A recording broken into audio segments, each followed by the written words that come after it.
Olá, queridos, vamos para o terceiro e último tópico dessa lição 6, o discípulo. Depois na 7 nós ainda vamos falar alguma coisinha sobre discípulos, mas o foco principal é nesse. Lembra, se você estudou, se você não está atrasado, se você não está pulando aula, o primeiro foi o discípulo e o amor.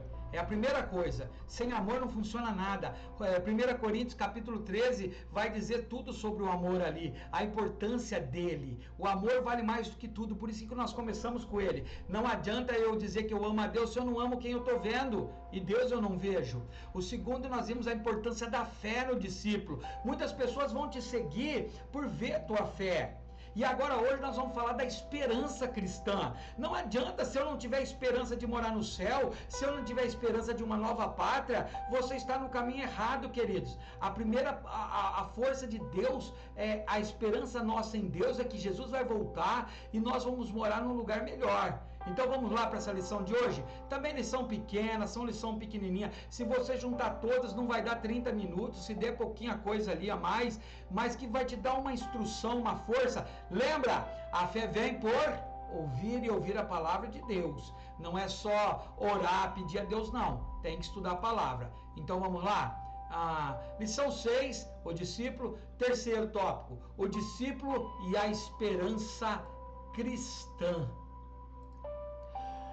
Esta frase expressa perfeitamente a atmosfera da nova vida em Cristo. Ao contrário do que geralmente se entende, a esperança cristã tem sempre o significado de algo firmemente estabelecido. Presta atenção no que está falando, ó. Essa frase expressa perfeitamente a atmosfera de uma nova vida. Se você aceitou Jesus para continuar na mesma, sem esperança de uma vida melhor, de uma vida eterna, está errado.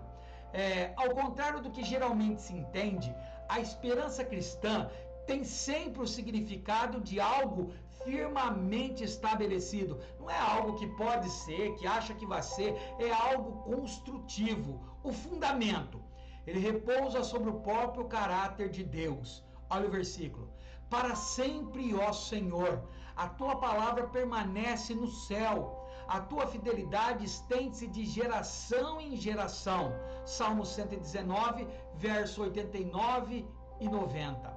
Retenhamos firme a confissão de nossa esperança, porque fiel é o que prometeu. Hebreus 10, 23. Deus te prometeu uma vida eterna. Deus te prometeu que se você estiver nele, você não morrerá, mas terá uma vida eterna. Você ressuscitará com ele, você estará sentado com ele, estará no céu. Essa é a nossa esperança, que essa vida vai acabar, que essa vida de dor, de sofrimento, ela vai acabar e vai vir num lugar melhor, queridos. O conteúdo da vida cristã, vamos lá.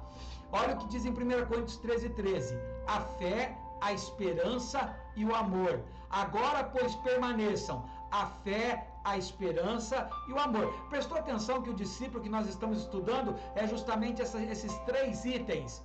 Nós estudamos o discípulo e o amor, nós estudamos o discípulo e a fé, e agora o discípulo e a esperança. Então ele está dizendo que agora permanece de todas as coisas que tenho visto e ouvido, permaneça as três: o amor, a fé e a esperança.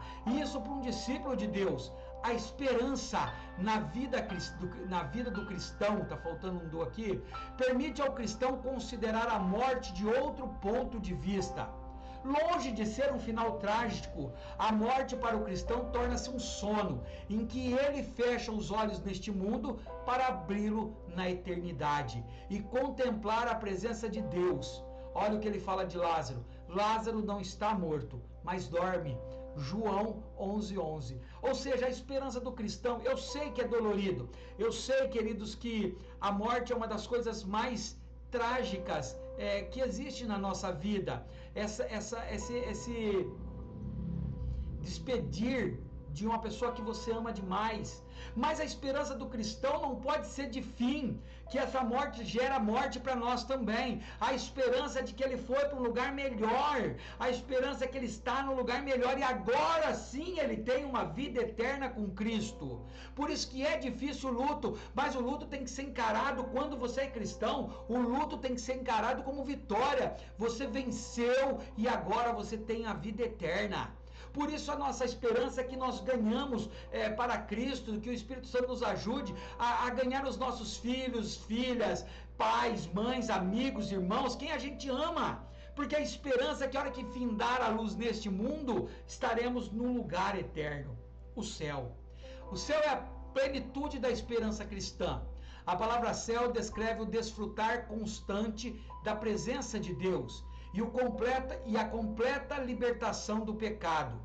E Deus limpará de seus olhos toda lágrima, e não haverá mais morte, nem dor, nem pranto ou clamor. Apocalipse 21:4. Então olha o que ele está dizendo, o céu é a plenitude nossa. No céu não haverá mais lágrima, não haverá mais morte, não haverá mais dor, não haverá mais choro, não haverá mais clamor. Então a promessa da esperança cristã se resume num lugar maravilhoso. Você consegue entender o que é o discípulo e a esperança? Quando a pessoa sabe que nós temos esperança de uma vida melhor, ela se encanta com a nossa fé. E a esperança vem pela fé, eu sabendo que é um lugar melhor.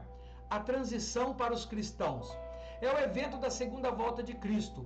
Num momento, num abrir e fechar de olhos, ante a última trombeta, porque a trombeta soará e os mortos ressuscitarão incorruptíveis e nós seremos transformados. 1 Coríntios capítulo 15, versículo 52. E diz: certamente venho, amém, cedo venho, ora vem Senhor Jesus. Apocalipse 22, versículo 20. E quando acontecerá isso? Nessa transição, quando Jesus voltar, a Bíblia diz que os mortos ressuscitarão primeiros. Aquele que estava em Cristo e morreu, que está no sono, eles se acordarão num corpo incorruptíveis primeiro, e depois nós que estaremos vivos. Crer nisso? Essa, queridos, é a esperança cristã, é o que nós temos que entender. Para finalizar essa aula, para finalizar a aula sexta, um debate.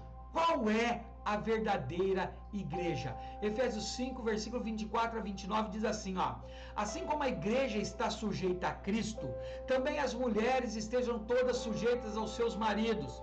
Maridos, amem as suas mulheres assim como Cristo amou a igreja, entregando-as a si mesmo por ela, para santificá-la, tendo purificado pelo lavar da água mediante a palavra, e apresentá-la a si mesma como igreja gloriosa, sem mancha, nem ruga ou coisa semelhante, mas santa e inculpável.